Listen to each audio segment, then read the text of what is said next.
So if you want to deliver presentations online that are engaging and impactful, and most importantly, not boring, then there are three things that you can consider.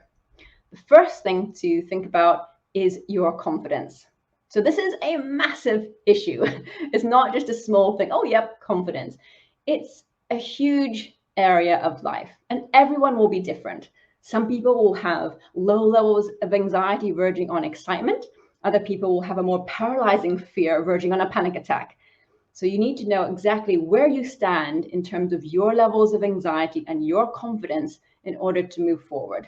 Also rate your anxiety so you're clear on which steps to take forward. For instance, if you feel very anxious, and you want to do a video of yourself, but you're really worried about posting it, then take a small step forward instead. Do one video of yourself and watch it back. Then the next step forward could be do a video of yourself and show a group of friends or people who know exactly what it means to do a good video. So be clear on your confidence. This blanket advice often isn't that useful about just overcome your anxiety or just go for it. You need to know what you're afraid of. So confidence is a big area. Also, if it's to do with, for instance, your self-image, some people just don't like to see an image of themselves back or their voice.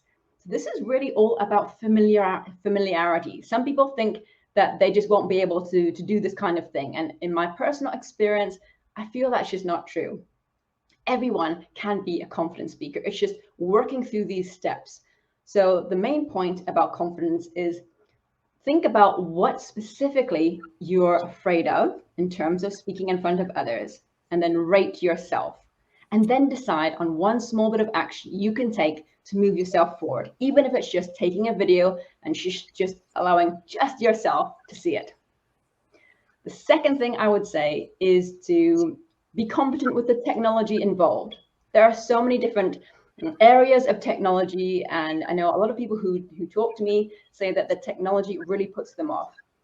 But in reality, you don't need to do too much to feel competent. When you feel competent with the technology involved, naturally you'll feel much more confident about virtual presentations, whether that's for a live presentation on Zoom or whether you want to do a video and just learn some basic video editing skills.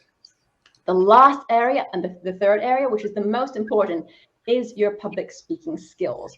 This includes the language you use, the content you make, and how you deliver that information.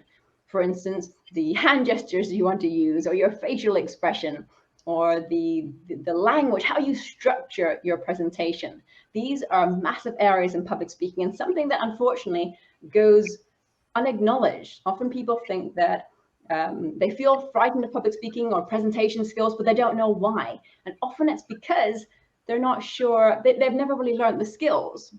In UK schools, they don't really learn presentation skills that much, or at university. So you can go your whole life not really knowing how, but just knowing that it makes you worried. So learn the skills, again, from competence, then you'll feel much more confident. And there's lots of information available. Once you feel confident about these skills, then it's about practicing them and getting feedback. Getting feedback is hugely important, especially in presentation skills. And not just from someone who thinks you're wonderful or the opposite. You need to find someone who knows about speaking skills so that you can get that feedback. And just acknowledge that your first video or your first online presentation won't be the best, but that's fine. Just take some kind of action, because one of the best ways to really overcome the anxiety is to take action, but the right action. So don't go from someone who's paralyzed with fear to speaking in front of 1,000.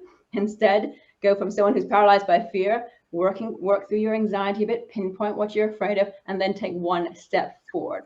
You can, these days, it's so easy to organize something with friends. You can just deliver a presentation via Zoom with some friends on board, and then get some feedback and so on. So get some familiarity with those techniques. So those, in summary, those are the three techniques I would suggest if you're interested in developing your presentation skills, in particular for the online environment. Firstly, be clear about how you can be more confident when you present, make it particular to you. Second, be competent with the technology involved. And lastly, master public speaking or presentation skills for virtual platforms.